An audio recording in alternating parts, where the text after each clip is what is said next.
Hello, everyone, and welcome to a brand new episode of Let Us Talk to You. Yeah, I'm Tyler representing WrestleBuddy.com, and I'm joined by our insider, Xero from Xero News. How are you doing, sir? Yeah, I'm good. Yeah, yourself?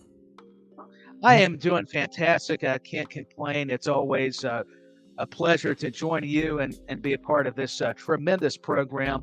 And boy, do we have a lot of news to discuss as usual, Zero. So let's get right to it. There's a lot going on with main event Jey Uso. In case fans missed it on Friday Night SmackDown, he confronted Jimmy Uso and Roman Reigns and all of the Bloodline. He actually quit the Bloodline and leaving SmackDown and saying he quit WWE. So what are you thinking the direction's going to be regarding this storyline, and what's next on the horizon for Jey Uso? Well, I personally think the reason why they've done it is after what WrestleVotes has put out, where he said that they want to stretch the match out between Jimmy and Jey until WrestleMania. So this is their way of doing it. Is basically if Jey leaves WWE, and obviously that's why they put him into the alumni section as well. You know, if Jey leaves WWE, then that way they can stretch it out.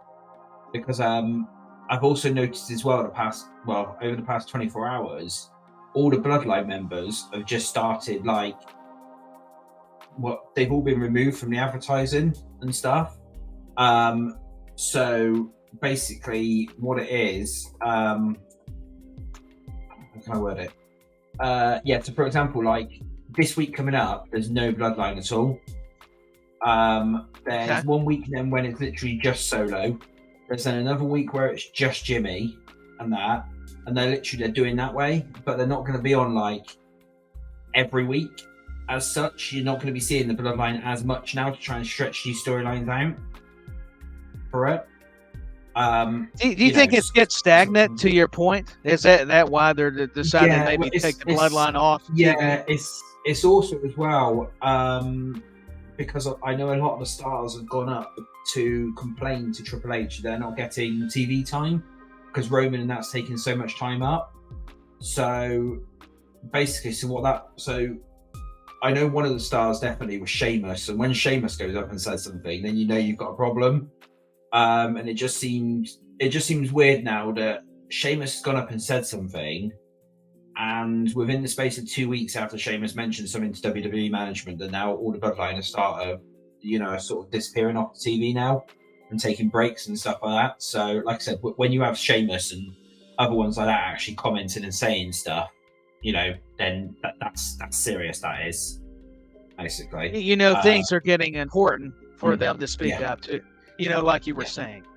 Yeah, and so it's got to be, it's got to be saying something if it comes to that. Basically, if it comes to that stage, I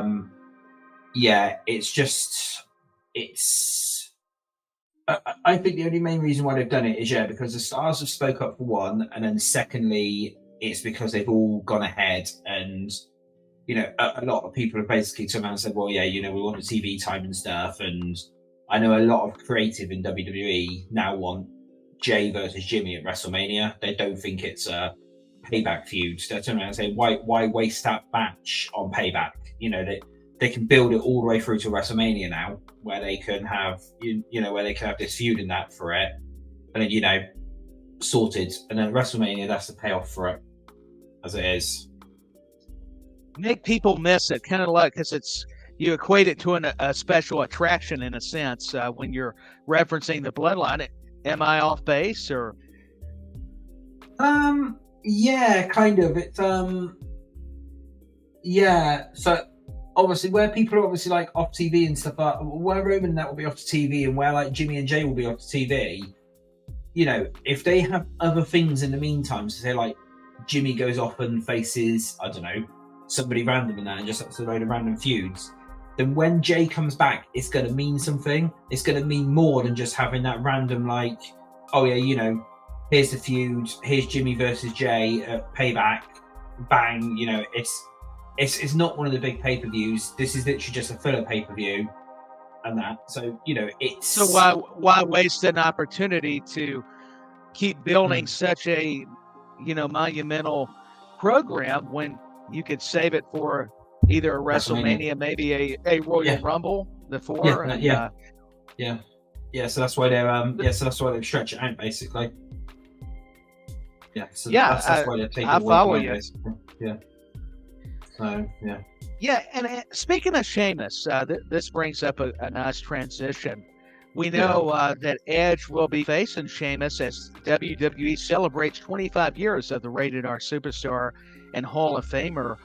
Do you think that has a lot to do, going back to your point about Sheamus being one of the talents that complained to WWE, speaking of their creative team regarding Roman Reigns, is why he is getting a spot against Edge, or maybe Edge did request that he wanted to wrestle Sheamus. Yeah, Edge. From what I understand, is Edge and Sheamus it's one which Edge actually requested. He wanted a match against one of his old rivals and like one of his friends and stuff. And he personally requested, obviously, a list of people. I know on that list, one of the names was Randy, but obviously Randy's not back yet, so he couldn't do that. He couldn't do Christian because of, because obviously Christian's not in the company, so that couldn't happen. There's quite a lot of things basically, but quite a lot of names which he pitched which couldn't happen. So that's why they went ahead and done, that's why they went ahead and chose Sheamus in the end for it, which was pretty good. Yeah, I'm all for the matchup. I just thought it was interesting that Sheamus, we have been hearing and reading online and according to a lot of sources that he's one of the superstars that has been pretty adamant about, Roman Reigns and the whole bloodline story taking so much television time. Yeah. And also go back to the bloodline, just storyline per se. Yeah. What can you tell us about Rikishi's possible involvement? Is there any truth to Rikishi getting involved? No, that poster that was going around was fake. I don't know if you've seen it, but that poster going around was actually fake. Somebody photoshopped it in because Rikishi actually went out and turned around and tried to basically turn around and say, "Oh yeah, this was a promoter error." Of course, it wasn't a promoter error. It was a fake. It was a fake poster which well, I do believe the promoter did actually, they done it, but they put it in there themselves, and it was never actually the original poster. And that Rikishi did actually address it, so I can't see him getting involved. If he does, you're potentially going to have him involved in Jimmy versus Jay at WrestleMania. They're not going to bring him in for Payback. If they are doing the that would make WrestleMania, more that's sense. when you have him in. Yeah, but rather than just randomly Payback, like what you would do, you wouldn't have someone like Rikishi show up at Payback. You would save that for your WrestleMania. You would save that for SummerSlam or something like that. Basically, that's how they would do it. Yeah, it would hold a lot more merit, have additional significance if you did save somebody like Rikishi for Jimmy and Jay's story in their matchup, in a sense. So, I wanted to ask about that because I didn't know it was fake or not. I saw the same thing. Maybe it was a signing, and then there was a reference to Payback. So I was like, I'm not sure, but I thought it would be a valid question since we are speaking all things Bloodline at the moment. But getting back to some AEW news, shifting gears, so to speak, what did you make, or let me say it like this, or ask the question like this. Were you surprised that All In actually surpassed or broke the record from SummerSlam 1992?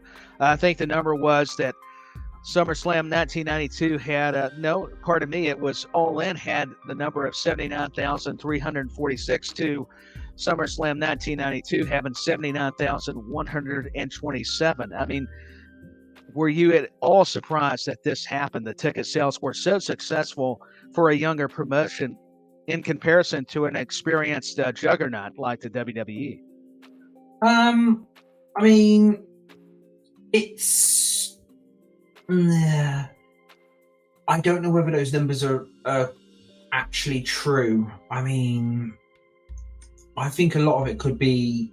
Well, this is the thing. Yeah, they might have sold it, but knowing a classic AEW pay-per-view, they're probably sold, but then they're now on resale. So they'll turn around and say, "Oh yeah, we've done the 92,000 or 91,000, whatever it was." But then you'll come to watch the pay-per-view, and the stadium will be half empty because all that I mean is that it's like all the ticket tanks and that who have brought them all up. Because I know obviously over in America, it's kind of they try to restrict it down the best they can do, but it's it might not fully. Well, over here, especially for like All In and stuff and wrestling events like that, Ticketmaster don't really care at the moment. But, so they probably sold them out as long as they get their money and their commission. Half of them are probably not even legit tickets for it. So you say there's some numbers that are not correlating with probably the actual statistics, the facts, in other words. Yeah, very intriguing. I did not take that into account. I must admit, got the stat off maybe a Facebook post. I'm not knocking the people that shared it. They probably got the numbers from a credible source. It's just, if I'm going to be honest, that's where I got them from. But speaking of this, not just talking about AEW All In breaking the SummerSlam 1992 record, but with any kind of success that All Elite Wrestling is going to have in the international market, whether it be the UK, rest of Europe, who knows where they can go. Should AEW progress into more international markets after successful ticket sales, or should they kind of just wait and see how All In's actually going to be afterwards, after the fact? Wait and see, because like what I said, if it has all gone through to ticket tanks and stuff, and they're boasting this 91,000 or 92,000, like I said, whatever it is, and the stadium looks empty, then I do hate to say this, but the UK is probably the only place where they would get that many sales. Yes, fine, they've done 91,000 or whatever over here, but that's because us UK wrestling fans are passionate about the wrestling and stuff like that, and where it's very rare that we get to see it over here, like a big show like that. Yes, we sell them out, and that's why Money in the Bank and that over here was an instant sellout and stuff. But if say like they went to other international markets, it might not be so popular or so so good as an effect, really. I don't really know how to word it that well, but yeah, that's what it seems to. That's what it is, really. It's they don't want to push their luck too much. They just want to stick with what they've got for the minute. Do all that basically, get round what they can do, get everything done to the best of their abilities in that at the moment, and then move on from there. Maybe once they've got a new TV deal in place, because if they start looking to expand out to these other markets and stuff, they might not even have the TV deal for it. They might not even have the money to be able to do it. That's the problem, see. So no, personally, I would leave it until such time that until they know how much of a success it is. Leave it till they get through their TV deals and everything like that, basically. So I see your point. I just thought it'd be a nice follow-up question, because the more I got to thinking about it, I'm like, well, this would be a good topic to discuss, other than just the ticket sales and whatever records get broken, or whether or not they do. Why not bring it into the discussion? So I appreciate the honesty and your perspective, and it's logical. Once you answer it helps validate why I asked the question. So I appreciate that. But sticking to AEW and the All In match card, one guy that intrigues me, and because for starters, I've always been a huge supporter, meaning a fan of this person, and that would be Sting. He's going to be teaming up with Darby Allin in a coffin match against AR Fox and Swerve Strickland at All In, and I'm happy that he's getting this stage. Do you feel like this is actually the finale for the Stinger, or is he actually going to wrestle more? I mean, do you see a timeline? This has always kind of perplexed me a little bit with this current run with Sting. Yeah, the way we try to see it is, fine, he wants to keep going on and on and on and stuff like that, but there's a time to pack it in. There's a time to give it up. There's a time to pack in, basically, and now is that time. He's done what he wants to do. He's done the he's done the matches and stuff. he's at that age now where he shouldn't be wrestling. Retire it all in. That's what he needs to do. Either retire it all in, or just has it, or just have that final match there, and then maybe do a retirement thing on Dynamite. But he needs to stop. It's like Ric Flair. All these one more match things. Everybody can admire that. Yeah. Go ahead. Yeah. Yeah, they're all. No. They're too old. Undertaker retired. Undertaker's done. He's not going to come back. For one, for example, Undertaker's completely done. He's gone. Done. And that. Yeah, he finally made the decision, and I get it. I mean, when you're a wrestler and you're any kind of performer, it's hard to get the adrenaline and, specifically the rush out of your body when you perform in front of a crowd, especially live, and feel the energy from those fans. And I get why it's almost like this therapeutic drug in a lot of ways. You can forget about everything. You can shut your mind off and just focus on the match at hand or what you're needing to do as far as execution. So I love Sting. I'm almost wondering, though, after the table spot, maybe that's kind of needs to signify the end, because I'm worried about his health. Even though I know he keeps healthy, he's still in amazing shape. But how many times can you do so many of these kind of dives and take these chances? Yeah, he needs to stop. I understand that he like I said, I understand people want to keep going, but Taker got out when he knew about it. He's just going to cause himself even worse stuff in time. It's time to pack it in. I'm afraid, Sting. Sometimes you got to tell yourself to stop. In other words, quit. I mean, you just know it's time. You've got a feeling about it.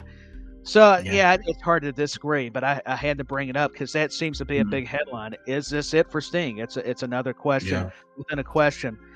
Speaking of All In, and hey, speaking of Hall of Famers, guys that are veterans, experienced legends, SmackDown surprised us a little bit with Rey Mysterio winning the WWE United States Championship against Theory. I mean, were you shocked at all, or were you kind of anticipating this after Escobar went down? I was kind of anticipating it because I know there's been talks for quite a while of that they wanted a kind of Mexican champion for a while. So it was either going to be Escobar or Mysterio, really. They wanted that. And people were saying, oh, but you've got someone like, you potentially got Damian Priest and stuff like that. No, you haven't. He's Money in the Bank holder. He's not, he's Money in the Bank briefcase holder. He's not, he's not a champion at the moment. Yeah, he's not holding the title. Yeah. Plus, as well, he's not Mexican. He's Puerto Rican. So, he's... there is a difference. Yeah. I know they're still Latin, but there is a distinction between Mexican and Puerto Rican. Yeah, and it's just the way things are, and that it's just it's ridiculous, really. That they wanted a Mexican champion. I understand, yes, Rey Mysterio and stuff like that is that person and that good and stuff, and that, and Rey deserves one final run with it before he potentially retires. So that could be that one there. But no, I was surprised that it wasn't actually Escobar. I thought it could well have been Escobar for it, really. I was thinking Escobar myself, but then they did that angle, but I still did not see it coming. It actually realistically surprised me when Rey Mysterio won. Congratulations, though. I mean, I'm not mad about it. I'm just kind of, I guess, taken aback because they're all about lengthy title runs in WWE currently with Gunther and Roman Reigns, that I really envision Austin Theory having a longer title reign. But to your point, I did not know about the chatter of having a kind of a Latin star or specifically a Mexican champion, kind of going back to the formula of Pedro Morales, even though yet he was Puerto Rican, I think. I mean, still to kind of a Latin American representative. So, hey, nothing wrong with it. I mean, I was fine with it. I'm, happy for Rey. And it's very fascinating because this is something else I can't believe I didn't put together. Dominic Mysterio, his son, is the North American champion for NXT, and now Rey's the United States champion. So it's going to be very riveting to see where they could go with the father-son storyline. Yeah, well, this is something that I said the other day was if you think about it, Survivor Series at the moment, there's a lot of chatter that it's going to be brand warfare. Now, obviously, you've got to think you've got Dominic is mid-card champion, Ray's mid-card champion, and that, and then you've got obviously you've got Gunther in there as well as mid-card champion. Now, potentially for Survivor Series, if they really wanted to, they could do brand warfare there and do Ray versus Dom versus Gunther, and that would be a pretty good match for it. I know they've obviously done Ray versus Dom before, but this time if they say put the belts on the line or whatever, or and that, or with the stakes with the belts, that could build something up, really, couldn't it? And that for it. No, it could, especially, and Ray is just perfect for the underdog role. And so him and Gunther, even though they had the encounter like you were aforementioning there, Xero, it would be spectacular, because Gunther's proven he can work with anybody no matter the style, and so can Rey Mysterio. So put those two together, that is a successful mix of in-ring styles is what I'm trying to get at. Yeah. But no, I had to mention Rey Mysterio, but Gunther and Mysterio, I'd be down for it. Yeah, it's it could be pretty good. It could be really good, and that if they play it right, if they play it right, it could be really good, and that. But yeah, like I said, I've not actually heard anything about that, but that could be a route they're going to go down, basically. Yeah. And how lengthy of a title reign regarding Rey Mysterio in this U.S. Championship do you feel or see? In other words, I mean, how lengthy is it going to be? Speaking of Rey Mysterio, do you feel? I can't see it being lengthy. I think it's just going to be a way to get it off of Austin Theory, so maybe they turn Theory face in that again, so we can have a face run, or heck, Austin Theory goes down to NXT, and that, Austin Theory could potentially, that could be actually an idea. Maybe Theory shows up in NXT and challenges Dom, and he wins the North American Championship, because he can't get the belt back off Ray, so he goes back, so he takes it off his son instead. And that, and maybe now has another run in NXT as a face champion. Right. I like how you're thinking. Yeah, Austin Theory could get back at the Mysterios and get it off Dominic Mysterio. Get it off Dom, then end up going back to NXT for a bit of a face run, really. But going back to the Ray question, then I don't think it's going to be a long one. I think it was mainly done that way, just so they could get the belt off of,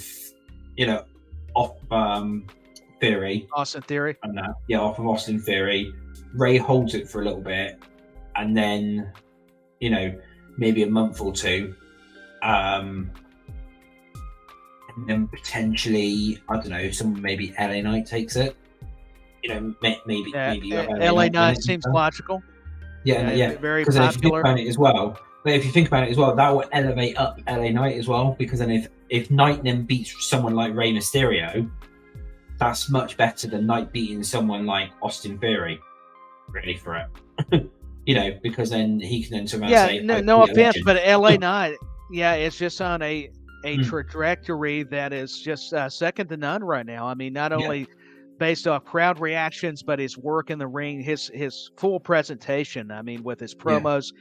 And we'll get back to LA Knight here in just a little bit. But one more thing on the Mysterio LWO scenario. I wonder if Santos Escobar and LWO, what if they turn heel on Rey Mysterio? Do you see that coming? Well, let me. Where was it? I actually had something on this the other day. Bear with me. What it is? No, because No, you continue. I didn't mean to interrupt. I'll give you the basic gist whilst I'm loading up the information. Basically, what it is, I've heard a few bits and pieces. What one of the current plans are, what's actually going around creative, is they want to split the LWO up. Sort of similar to when they had the. It was the NWO and was it NWO and LWO before? There was an LWO. It was Eddie Guerrero and Ray, and I'm trying to think of the other kind of Lucha Libre style wrestlers. Not to characterize them all at Lucha Libre, but kind of a Mexican or Latin descent. Yeah, I'm just trying to find the information because I've actually got it saved on here somewhere. I actually had full details on it. It's not that one. Sorry, I'm just actually looking through. No, you're all right. Yeah, so there is yeah, so what they want to do is they're potentially going to have two factions. Basically, Santos Escobar has got a lot of support backstage. Santos will run one side of it, and then Ray will run the other one, and it will kind of be like two LWOs, and one will be face and one will be heel. They haven't obviously decided yet which ones will go to where, but I mean, and I will say as well, this isn't any kind of anything confirmed. It's just something that's going round, WWE in that backstage and at the moment, which they want to talk about. I'm still trying to find it because I've found so much in that recently. It's no, there's a lot of information. No, thank you for being a researcher and being on the case. Yeah, so that's basically what it is that there's plans to like split the LWO up in time into two factions. So you're going to have like the LWO and I don't know some other kind of some other ones there as well. I can't remember what they were actually going to call it. And I mean, for me, I miss Santos Escobar as a heel like he was in NXT. And to think of the possibilities you could have with the main roster of Santos Escobar, and they're behind him and wanting to push him to the moon. Cameron Grimes says to the moon, but hey, that works. Well, we got we get a run in here. We got somebody running in on the program. It's Alex from WrestleBuddy, the director. Hi guys. Hey, Alex. Hey. As I was saying, actually, I've actually just found the information. So what the plans were for it was going to be two LWOs, so similar to when you had the NWO versus NWO. One of them would basically be non-masked guys, and the other one would be fully masked guys. So you would then have one group of, say, Lucha Libre wrestlers, and then the other one of, the non-ones. So obviously Ray would lead the masked ones, and Santos would probably lead the non-masked side of the LWO. So that was obviously whilst we're on that subject, that's what it was. So so it's going to be LWO versus LWO basically in time, and that's what they're going to look at doing as a creative pitch at the moment for it, really. What a dynamic. Yeah. Yeah. So Alex, what we were discussing, me and Xero, is this LWO situation. Rey Mysterio became the United States champion. We were talking about the possibilities of Santos Escobar possibly turning heel, but maybe you could have him be jealous of Rey, having that spot. And that's what Xero was just stating. There's possible, it's the possibility of two factions warring against each other, like the NWOs, but with the LWOs. Yeah. So any thoughts? So I think maybe Santos will reunite the Legado del Fantasma, the group which was in NXT. Right. I think it might happen because when he debuted in NXT, he was with mask, and when he turned heel at the finals of Cruiserweight Classic, he removed his mask and goes heel. So maybe he will do similar kind of stuff. But who will be the partners of Ray? That is the interesting part. Yeah. Well, all I know from what I've been told is it's just going to be lucha guys basically. It's just going to be a team of lucha guys. So I don't know who they'll bring in. They might bring some people in. They might put some masks on people. I don't know. You could have anyone really for it. They haven't actually. Maybe they will bring Dragon Lee from NXT or Xero just as like the masked guys. Maybe that could work. Yeah. Makes sense. Yeah. But because Ray was in his corner this past week, was he not? Against Dominic Mysterio. So that was good by Alex. Yeah, makes sense. Yeah, I forgot about that actually. Yeah, so, Dragon Lee and stuff. Yeah, I completely forgot about them. Yeah. No, I think it's all good stuff. That's what I love about this program. A lot of creative freedom and seeing where all these storylines go. And let's go back to AEW just a little bit. I know Xero don't get a chance to watch it, but Alex, I know you you get an opportunity here or there, maybe all the time. I'm not sure, but I'll throw it to you since you just joined us. What do you make of this Jericho Appreciation Society story? Do you think Jericho's going to join Don Callis, or do you see him actually staying face and leading his faction? What do you make about all this? I think he will go face for some time, like for the time being, and then again he'll turn heel. He's like the Big Show of the AEW. Heel turn, face turn, heel turn. It is like that. They do it so many times it almost does lose value, and I'm saying that respectfully, not knocking Jericho or AEW. So and actually, I was expecting that they will have Sting versus Jericho match at All In, because the rivalry was going on, but suddenly they turn everything. I know. Yeah, they just turn everything aside and JS leave Jericho, and now Sting is like having a feud with this Swerve or something like that. Swerve or Fox. Yeah, Swerve Strickland and AR Fox. Yeah. Yeah. Yes. Yeah. And now they are having coffin match at Wembley Stadium with Swerve and Fox. It is like 1 week or 2 weeks that it becomes this much, how I say, like personal feud within 2 weeks that they are having coffin match straight. It's hard to keep up. I mean, me and Xero were just talking about this, Alex. I mean, thinking, should this be Sting's final run? What say you? If and it is disappointing we're not going to get a Jericho Sting confrontation, whether it be a tag team match or whatever the scenario needs to be. I want to get your thoughts. Should it be Sting's time to retire at Wembley? I mean, why not on a big show? Look, it is like a very good decision to retire at Wembley, but the quality of match Sting is having is not a retirement match, and the guys who are involved in that match, they are actually nothing. In my opinion, they are nothing. They're just there for some time. If there's Jericho or maybe some old time star, they bring it in, so it is feasible that double retirement match also he can have. And I personally feel Sting should retire like 2 years ago. Now he's going too extreme. He is one of my favorite of all time. After Undertaker, I love Sting, of course. But the things he is doing, he's actually putting his life on risk for AEW fans. Yeah. It worries us. I mean, Xero, we were just saying this, that we were worried, after he's taken these dives on tables, he said his tooth was coming up through his mouth.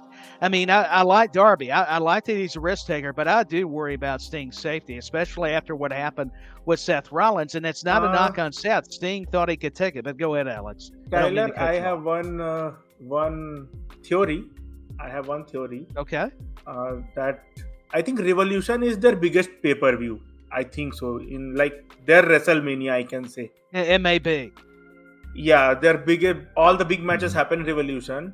And they can do like this. At Wembley, Darby turns on Sting. And then rivalry goes on. And then have Darby versus Sting match at Revolution. And then Sting retires from there and pass the torch to Darby. I think that will be a better option, that Darby versus Sting at the end of his run.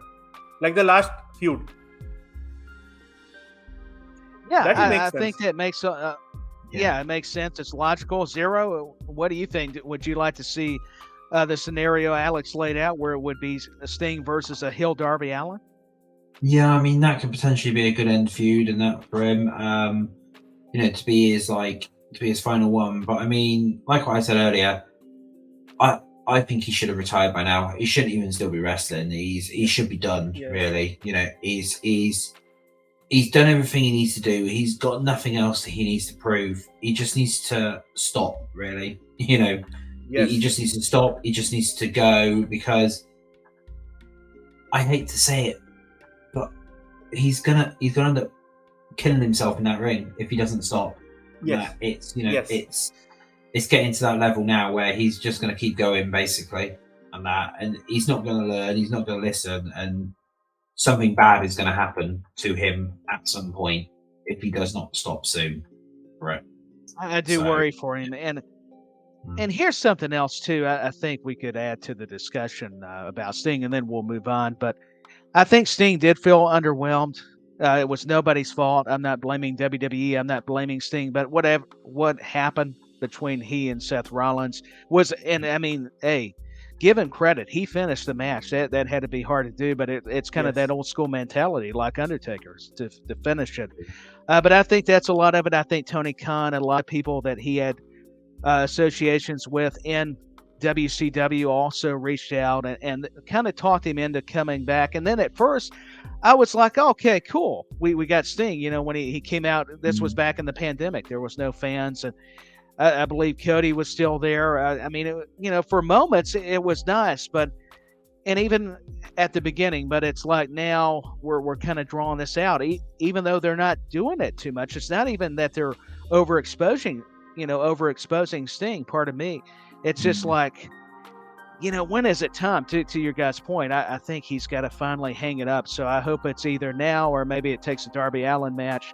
But please, Sting, we love you, but I think it's just time to give it up. Yeah. Hang up the boots. Maybe do the Billy Gunn, but do it for real. We don't know, with all due respect to Billy, if that's a storyline or if he's in fact he's retired. Just don't become Ric Flair. Yeah, that's what I said earlier, actually, Alex. Yeah, that's what I said. Yeah. I love Ric Flair, but that was hard to watch. That last match. Yes. Because I've got the a interview picture where he revealed that he fell asleep during the match. Yeah. No, I did. I heard that. Yeah. Yeah. That's ridiculous. Yeah. That's ridiculous. Yeah. I've done that. Yeah. It's stupid. It's absolutely stupid. I love Ric Flair, but once again, when you're falling asleep during a match, that is a terrible sign that you should not be wrestling. And I was worried about not only his age, but he just had that serious surgery. And I thought, man, he had the pacemaker put in. That's why a lot of people were apprehensive about Ric Flair wrestling. And I love Conrad Thompson, and I like Jeff Jarrett. And I understand the nostalgia, because I'm one of those people. I think we all are.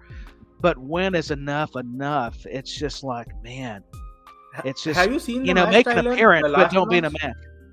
Yeah. Have you seen the match? I have. It's. Have you noticed this thing when Jarrett and Lethal suplex him? Like only one suplex was there in the entire match. When they suplex him, you can see the tension in Taker and Foley's face, because they were sitting at the ringside for his match. Right. You can see the tension, and he was looking like he will like legit die. He was looking like that he's like he was like that. He'll just die.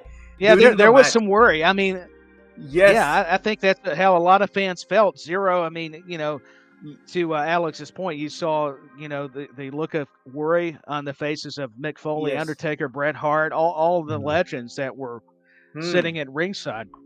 What were your takeaways? Did you get a chance, an opportunity to see the Ric Flair's last match at all? I watched a little bit of it, but I gave up in the end. Basically. Yeah. It was ridiculous after a while. I think unfortunately for Ric Flair, I think a lot of people, including himself, may have given up, and I hate to say it, but I think Rick was just looking forward to getting to the bar afterwards. I think that's all that was, and he was already, and I love Ric Flair. It's not that I'm enjoying having to say all of these things, but we have to be honest. It was just concerning. I mean, it was like, come on, man, this is the guy that dominated the Crockett's WCW. He was in WWE, and he's a legend, man. He's been the champion. We all admired him because he had all the girls. He rode the limousines. He really did live the lifestyle. But it was just, we don't want to see it end like this, and that's what I'm afraid with, like, seeing some of these others. At least with Undertaker, it was done correctly, and that's that. People can say, "Oh, you're kissing WWE's butt." No, I'm not. This is for any promotion. It's just, I'm just being real. It's just Undertaker. He knew, and it is hard, because he's even spoke to a gentleman that it's that adrenaline. It's hard to take it away when you've been in the business. So, but we'll get off of that. I think it is an interesting discussion. Maybe we need to have a podcast on the longevity of careers, but we could go on a tangent, but it's all good stuff. But going back to WWE, we got Raw coming up as we're recording. It'll be on tonight. Becky Lynch, Trish Stratus. Is anybody still interested in this feud between Trish and Becky? Xero, you want to take this one? No. I know Alex already said no. But... Yeah. Yes, I know. He's saying no. Yeah, just to kind of like just to get it over and done with. I mean, it's been played out too much now. They just need to end it again. Just like Sting, just end it, please. That's a nice way of saying no. I don't want to see any more. Yeah. Yeah, basically, that is. Yeah, I have to be polite. It's been disappointing. I mean, it's even with Zoe Stark. At first, that was a nice little wrinkle, but it's like the promos have lacked. I mean, even with Becky, and Trish, there's no realism. I mean, wrestling is still built on personal issues. That's the old Jerry Jarrett saying, and it remains true. I don't care what form of it that's present today. And we have just not seen that and it's not just them, but that is one glaring observation is Trish and Becky. So, gosh almighty, as much as I want to be a fan of this feud, I'm so glad it's finally over. Please be done with it. I much rather have Lita and Becky than I would Trish. Yes. And Becky. Yes. Because to me that there was some believability there. No offense to Trish. I think just her time has passed her by. It's definitely time to focus on Becky and getting her to the next opponent. They started off well with the inclusion of Zoe Stark. It was a bit like surprising when they added Zoe Stark in the feud, but the feud becomes stale with the time. It just gets stale, and now there's no interest in that feud. If the match happened, they pulled the match. Whatever the fuck is going on, we don't give a fuck about this feud. Yeah. Well, I mean, nobody has a lot of interest. That's for sure. It's like somebody better make some lemonade because it's more entertaining than the actual match or feud itself. So, and that's saying a lot. I love Becky, and I got nothing but respect for Trish. I mean, she was one of my crushes too, but it's still not resonating. I don't know what it is, but that's something else I wanted to bring up. But go ahead, Xero. You may have. The only way which I would be happy with this match ending tonight, because I really don't care how it ends and that, and who wins. The only way which I could see that it would add something to it is if Nia Jax returns and literally just destroys them both. That would work. So, hey, Nia Jax. Why? When Nia Jax returning anyway. I want to see it. Nia Jax is meant to be returning anyway, so so just if Nia Jax just comes out, destroys them all, goes through, destroys the entire roster, and then Rhea Ripley. That'll work. Make it like 3-minute warning back when Eric Bischoff was the general manager. You got 3 minutes in this match, and then have Nia Jax to Zero's point come out. If they will and wipe add both of them like out. during the feud, like when Zoe Stark joined Trish, like after a month or something, if they add Lita in this feud, it will get interesting. Because Becky will have someone, Trish will have someone. They had a tag team match, and later we can see how the story will unfold. It is very stale, and the idea that Xero shared, I hope it doesn't happen. I hope. I don't want Nia Jax. I wonder more now. Jax. No, I don't want. It is like I think she's great. She'll injure someone. No, she'll come. She'll injure someone for 6 months. They are out, and she'll be there. It is like that. She injured people. Like legit, she injured people. She's gonna be the new Bloodline member. Yeah. Hard business. Yeah. So, but it's No, I want that to happen now. You gotta do something though. Like I said, I want that to happen now, just for the laughs. I want that to happen. For the laughs and for Alex's reaction, we know we can just imagine the disappointment, even though he's smiling. If Nia Jax does appear, it's going to be fantastic, and not if you're somebody that's having to wrestle her. But I actually like Nia Jax. I know she's got a bad rap, for whatever, and it's not because I'm looking at her. Don't get me wrong. It's just that she's got a lot of talent, but you got to be safe with your opposition. But they got to do something, fellas. That women's division, we've talked about it prior on these episodes on Let Us Talk to You. Yeah, I mean, with not just AEW, WWE, in a lot of ways, it is just somebody needs. I'm hoping Bianca turns heel, or somebody that's been away needs to come back. Yeah, true. Yeah, Drew does need to turn heel. Yeah. Oh, I think Tyler could have frozen. Yeah, Tyler's frozen. Yeah, I mean, oh no, yeah, you're back. I did. No, that's what I get for talking about Nia Jax. Now she's messing with my internet. But anyways, that's going to happen. Or somebody said I'm reading Tyler, my cue card. Tyler, I would like to interrupt you a bit. Sorry. You can understand how much even internet hates Nia Jax, that when you talk about Nia Jax, you get froze. Your screen froze. I'm still frozen? No, not now. Still frozen? Talking about her, okay, not now. Okay. You get froze. Even StreamYard said no Nia Jax. No Nia Jax. StreamYard did not want me mentioning Nia Jax. Okay, let's move on. Maybe, or maybe for the pleasure of Alex and Xero, they're like, no, this is good. Keep him frozen. We can actually get a word in. But no, I'll get to something else. What are we thinking about Edge? We talked about Sheamus a little bit. Are we looking forward to the matchup overall, the 25-year celebration, Edge and Sheamus this week on SmackDown? I mean, give me your takeaway.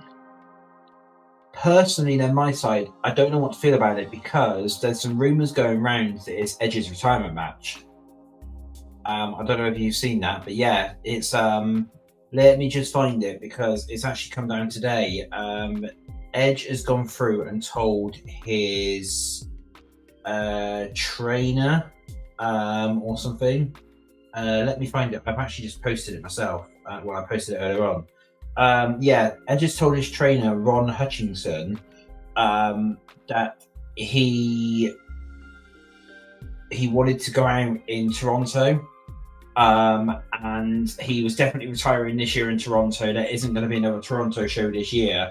So potentially after this match on Friday, he's done.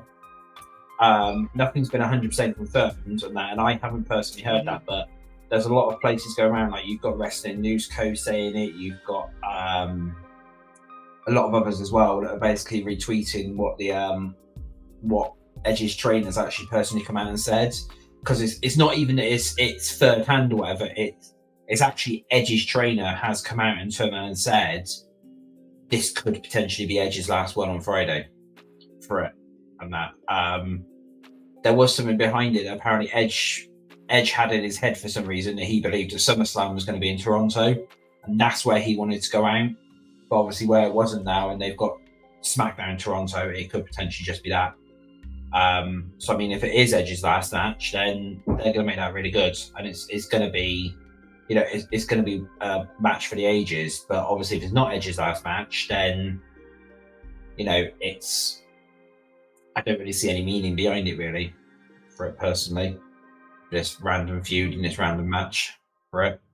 But yeah, I was saying to Tyler earlier that obviously Edge has apparently handpicked the opponents, and Edge actually handpicked Sheamus. So I mean, yeah, there is a little bit of a meaning behind it, but if it's not his final one, then it's meaningless at the moment. It's not a feud heck, even that match isn't something that you just put on a random SmackDown. You save that for, say, Payback. You save that for, I don't know, a later in the year pay-per-view. You don't put it on a random SmackDown if you're going to do that match, and it's not something meaningful behind it, really.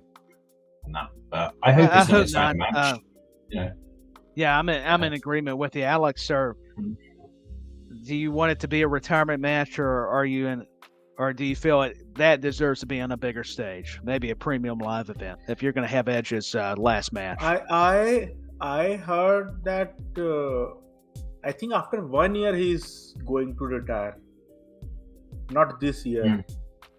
And if this year he's going to retire and Toronto is the last place, then it is not good for Edge because it is just a random feud, and it is not a feud. It is just a match, like random match, like AEW throws in dream match Kenny Omega versus Daniel Bryan, and then go.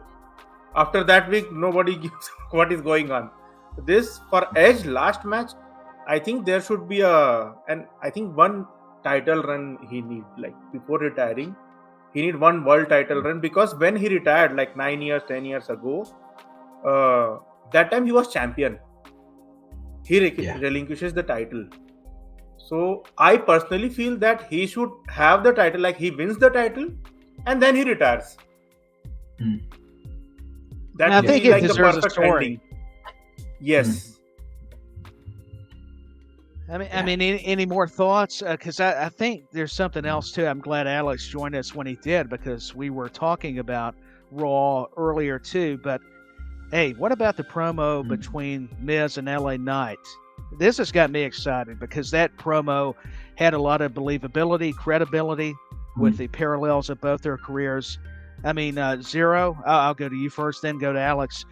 What are your impressions about this feud between, not possibility, it's going to happen, I believe, between LA Knight and The Miz?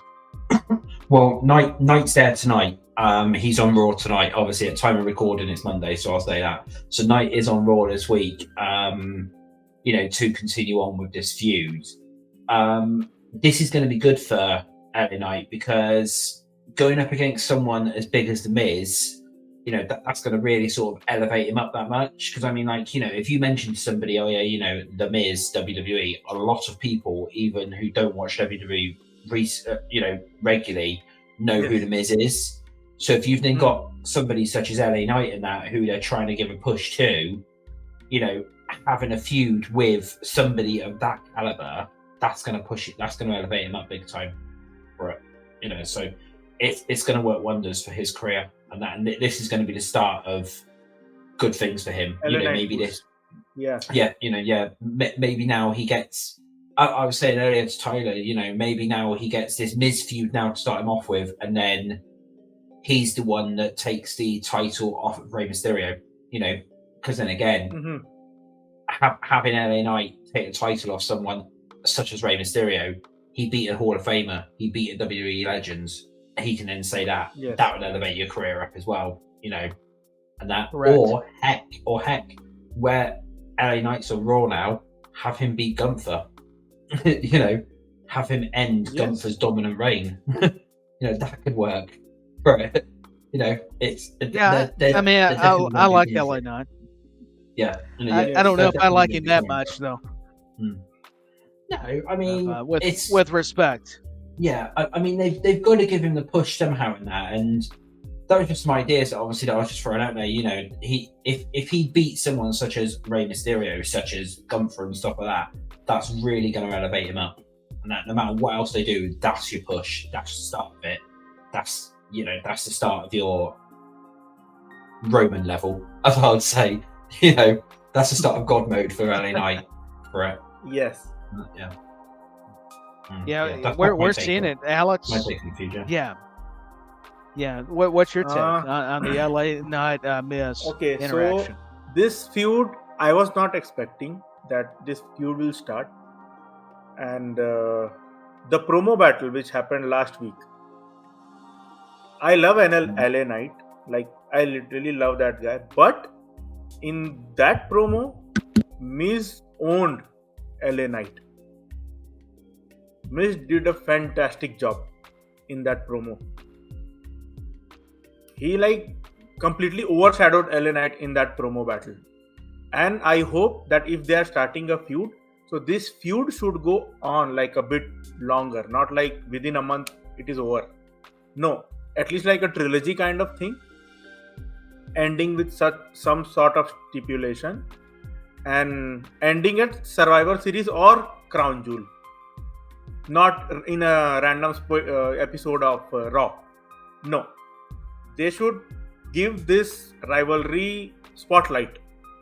And after this, maybe he wins Royal Rumble, and then go on to Mania. Or like Xero said, he dethroned Gunther or Mysterio.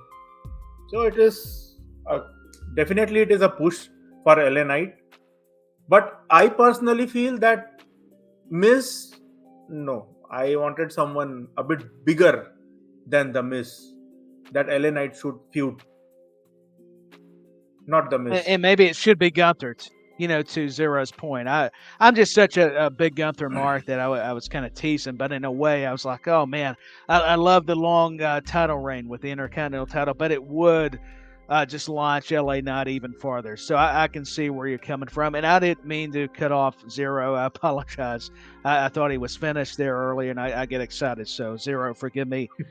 That's fine. That's fine. He can tweet about me later and say, I don't know where this guy is coming from, but he's so unprofessional. We can get some big rumors started. There you go. But anyways, is there anything else, gentlemen? Because I had a list of ideas, but we don't have to go by a list. But tell me some news and rumors you're hearing, because that, before we sign off, because I'm sure there's a lot more. I'm just going to throw it to you all. All right, then, yeah. Well, do you want me to run through the bits and pieces of news that I put out earlier? Because I don't know whether you guys have seen it yet. I put out a massive, great big lot of news I have earlier seen on. it. I have seen it. Yeah. Well, we might I as well discuss haven't it yet. all. Yeah. Right. Well, first of all, you've got Zion Quinn is getting a repackage and a brand new look. I have no idea what it's going to be. He might not even have the Zion Quinn name, I'm told. It's going to be a completely different persona. And his re-debut is going to be very soon. No, I don't know. In what he's going to NXT do. or in main roster? Main roster. I think he's coming to SmackDown. I think. Yeah, that's all I've been told from that one. That was very limited information that I got there for that one. Talking about that as well, whilst we're talking about obviously like NXT and stuff, is apparently another new member is joining up with Lashley and the Street Profits. It's going to be a NXT star who has been off TV for quite a while, I'm told. The way it was described, I asked to try and get the name, and my source was being annoying, and he wouldn't tell me basically what the name was. All he described it was it's an African American NXT star who's been off TV for quite a while. That's all I've been told. So some of the guesses I've seen in the comments is like Odyssey Apollo Jones, Crews. stuff like that. Yeah, Apollo Crews, maybe stuff like that. Really, and they'll be coming up. Well, they'll be joining the new Hurt Business, as I would say, very soon. Okay. I'm told it could even be as quick as this week. It hasn't been fully decided yet. So that's that. Hang on. And then the last little bit as well then, which I found earlier on, quite a big bit here on Roman. It's finally been decided that Roman will, we're obviously at the moment, like, he's kind of full-time, kind of part-time. Next year, so 2024, after WrestleMania next year, he's practically going to be Brock Lesnar style. You're only going to see him for the big times, and that his final match, he's going to do up to WrestleMania 2024, and then his only other match will be after that will be Backlash, sorry, in 2024. Backlash, yeah. Then he's done for the rest of the year, and that he won't be doing a Survivor Series, he won't be doing anything like that, so he'll be doing Backlash, which is probably going to be May, and then he's done to the Rumble. Basically, that'll be it in 2024. However, apparently he's still going to be taking the titles with him. And the reason why he's taking the titles with him is he has signed with a talent agency and has a big movie role coming out next year. I can't get any more information on it, but apparently the reason why they want to keep the title on him is to promote the movie. So obviously, so then going to have it. So you've then got, there's this big movie that's coming out, and you've got Roman Reigns, the undisputed champion, and that there, as one of the main stars for it. So that's one of the main reasons why he's keeping the titles. Okay. It has also been said as well that Roman did want to end it as soon as possible. He didn't want to run all the way through to 2024, 2025. but he's agreed to extend his title reign for the foreseeable future. For the main reasons is WWE literally want to use him to put everyone else over on the roster, to build new babyface stars up, and then also establish Jimmy and Jay as single stars for it. That's his main point, is they want to make Solo the mega heel. So Solo will be the new Roman Reigns for it. He's going to be that one who goes around destroying everyone, and Solo's going to be the new ultimate heel for both brands. Well, for Raw and SmackDown. Okay. Interesting. Jimmy and Jay are going to be becoming solo stars, and that's mainly why Roman's there for, is to elevate them up as solo stars and to get that massive heel turn from Solo Sikoa. So that's everything on that, really. No, thank you for sharing. It's all fascinating. Yeah. Alex, anything you want to insert, meaning add to before we sign off here? Because I kind of ran out of ideas, I'll be honest.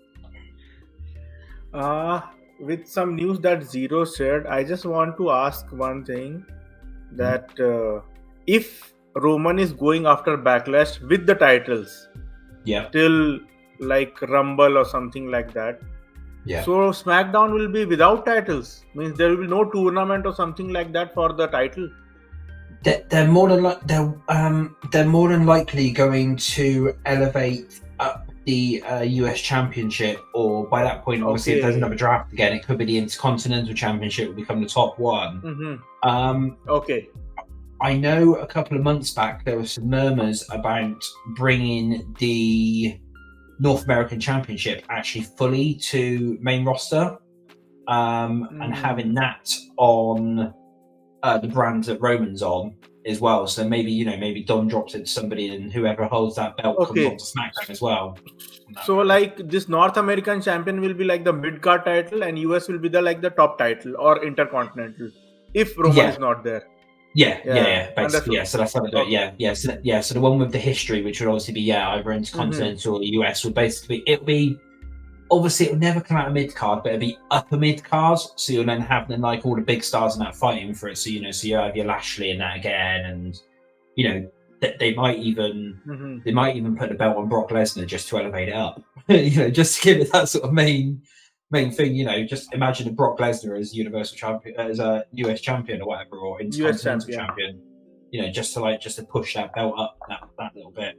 They should bring, if Roman is going like that, they should bring a title like Tony Khan bring all the time, All Atlantic Universal Galaxy Championship, something like that.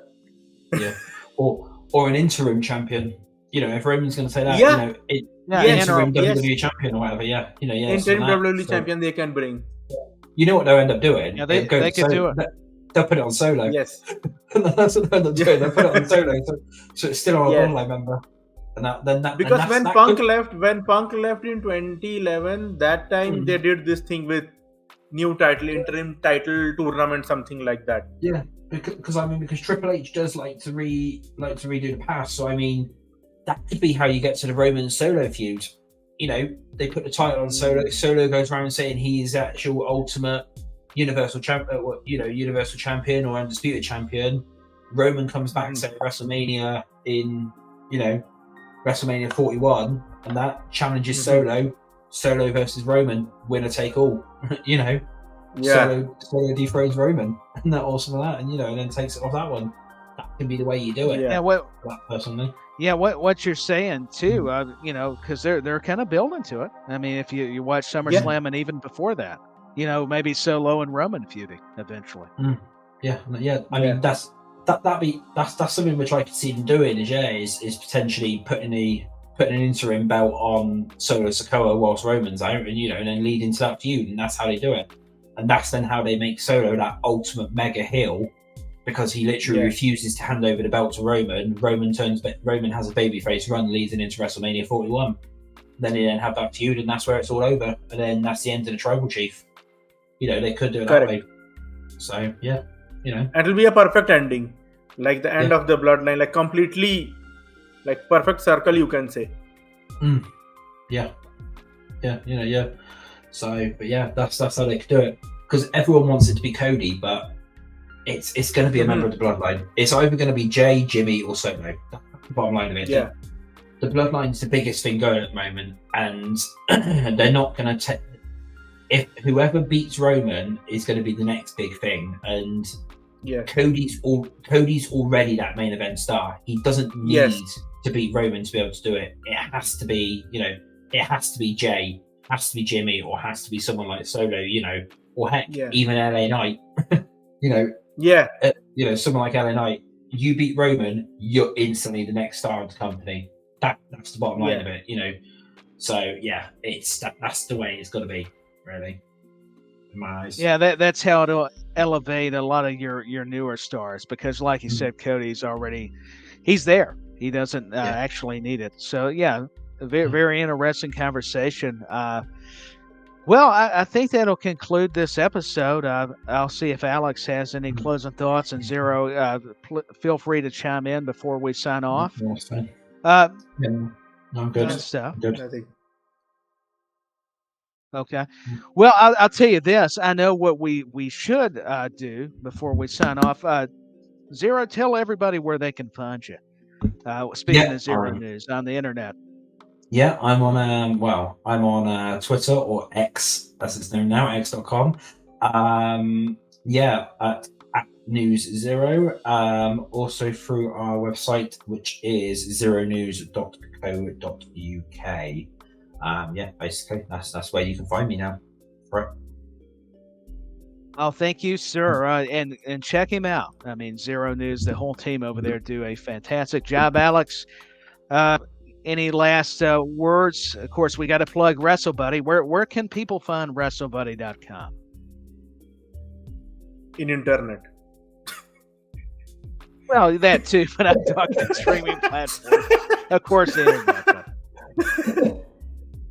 You can find us on Twitter, Facebook, Instagram.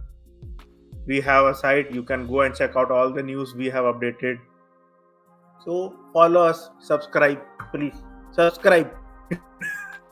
We need to do it. Yeah, trust me. I'm partial because I'm part of the team as well, and Xero News as well. So, gentlemen, I think that's going to do it for this edition of Let Us Talk to You. It's been another fantastic episode. Yeah. Until the next time, we're saying goodbye. Bye.